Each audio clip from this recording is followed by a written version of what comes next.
I think what has kept me here at the garden, one, it's a beautiful place to be, but the bigger part of it is understanding the politics of food in America and abroad and internationally. In Oakland, where there's going to be one Safeway grocery store for 40,000 people, that creates a food desert, and that for me is kind of shocking that people get put into these situations and that they don't have enough food to eat. But when we have massive grocery stores throwing away all this food, why do we have these communities that don't have food at all, but these communities that do have food? And all these different problems are things that I feel like I need to help people understand and find solutions for. And there's just like a really supportive community of people here at Berkeley that really just keep you like driven to continue fighting for whatever your cause is, whether it is agricultural reform or like trying to incorporate more garden like learning into different types of classes or anything. But I definitely feel like our garden is a place where we can educate people on what food insecurity is and how you can individually and as a group fight food insecurity, because we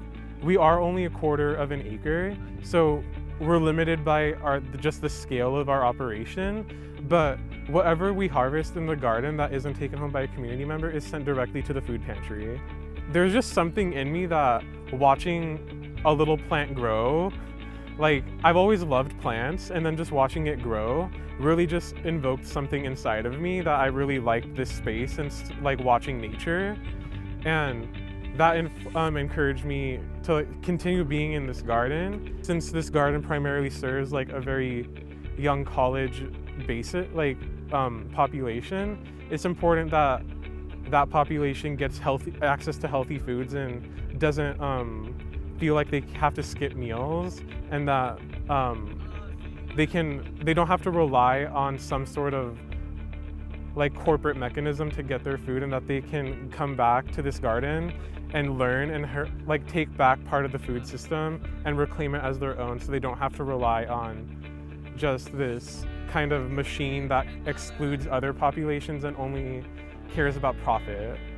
I definitely feel comfortable teaching